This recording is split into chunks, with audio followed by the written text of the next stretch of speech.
नोंथांनाव लिभारनि जेंना दं नामा? गोबां बेसेनगोनां मुलि जानानैबाबो मोजां खालामनो हायाखै नामा?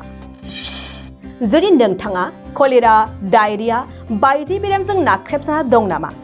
अब्ला नोंथाङा न'आवनो मोननो हानाय भाइटिजों बेफोर जेंनानिफ्राय मोजां जानो हागोन, जाय नोंथांनि देहानि गोबां बेरामखौ फाहामथाय होनो हायो।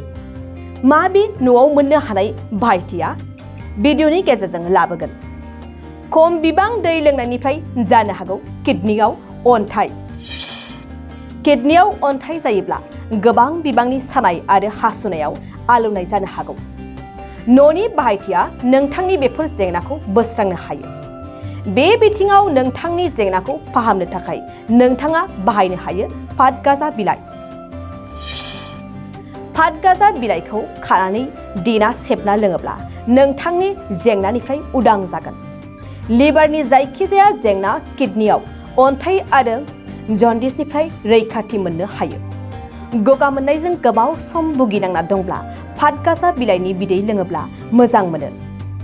देहायाव बबेबा मोनसे जायगायाव खामोब्ला एबा दुखु मोनोब्ला फातगाजानि बिलाइखौ देग्लिना फुनना लायोब्ला गाहाम जायो। गोबां थै खारथायखौ थि खालामनो आरो थै नाला गोथेनायखौ सुस्राङो फातगाजा बिलाइनि बिदैया। नोंथाङा फातगाजानि बिलाइखौ मोदोमाव फुनना लायोब्ला जोंखोल आरो समायना नुनो मोनो।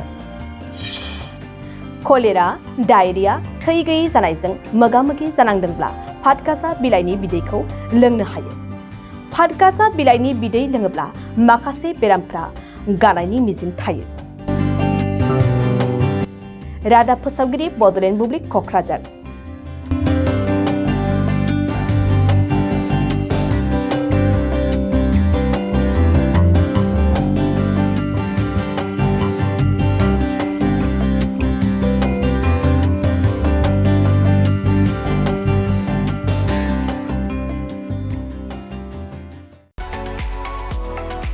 नैरोजा 23-24 सोलोंथाइ बोसोरनि थाखाय गोदान मुं थिसननाय लानानै फैदों डन बस्क' डिग्री कलेज सापागुरिया।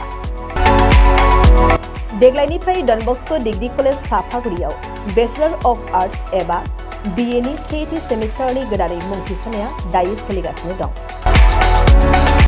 चिरां जिल्लानि सापागुरियाव थानाय डन बस्क' डिग्री कलेजआ देग्लायनिफ्राय BA थाखोनि सेथि सेमिस्टारनि थाखाय गोदानै एडमिसन लानायजों लोगोसे बड', इक'नमिक्स, इंलिश, एडुकेशन, हिस्टरी आरो पलिटिकल साइन्स आयदानि थाखाय BA अनार्सनिबो खाबु दं।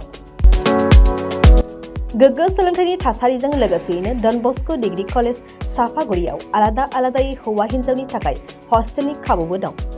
जुदि फरायसाफोरा डन बस्क' डिग्री कलेज सापागुरियाव BA सेथि सेमिस्टारनि थाखाय गोदानै एडमिसन लानायनि सायाव आबुं बाथ्राखौ मिन्थिनोब्ला नैबे मबाइल नम्बर 9365519559 आव थोंजों सुला लानो हागोन।